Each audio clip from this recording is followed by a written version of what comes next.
Alun-alun, Bunda Literasi Nyonya Soidah Sulaiman yang juga istri PJ Bupati Pidi, Insinyur Wahyudi Adi Siswanto MSI mengunjungi Pustaka Ketapang Bambong di Kecamatan Delima, Pidi pada Minggu 11 Juni 2023. Pustaka Ketapang Bambong adalah satu dari 3 pustaka di Pidi yang menjadi binaan dan masuk seleksi Pustaka Nasional atau Pusnas Pusat tahun ini.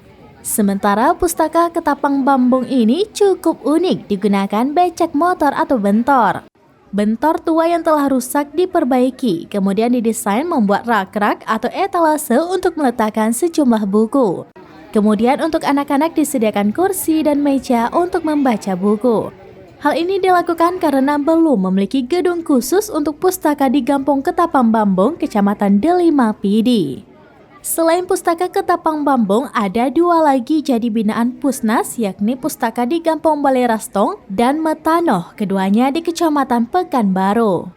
Sementara Nyonya Soidah Sulaiman mengatakan dirinya kesini ibaratnya seperti minum es campur lengkap. Tidak perlu diterangkan, semua sudah ada semuanya di sini. Apalagi ini menjadi binaan Pustaka Nasional, sangat mengagumkan. Ia juga mengapresiasi keberhasilan Gampong ini dalam mengembangkan literasi, membantu anak-anak memperoleh buku bacaan untuk menunjang pendidikan.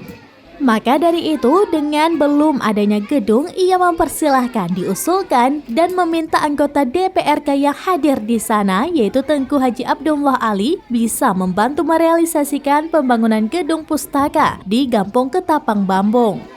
Kecil Gampong Ketapang Bambong diwakili pengelola pustaka Muhammad Khaidir mengatakan pustaka ini sudah ada sejak tahun 2016 didanai dana Gampong setempat. Sementara itu Ketua TP PKK Kecamatan Delima Juliana SPD mengatakan keberadaan pustaka di Gampong Ketapang Bambong menjadi percontohan bagi 43 gampong lainnya di Kecamatan Delima.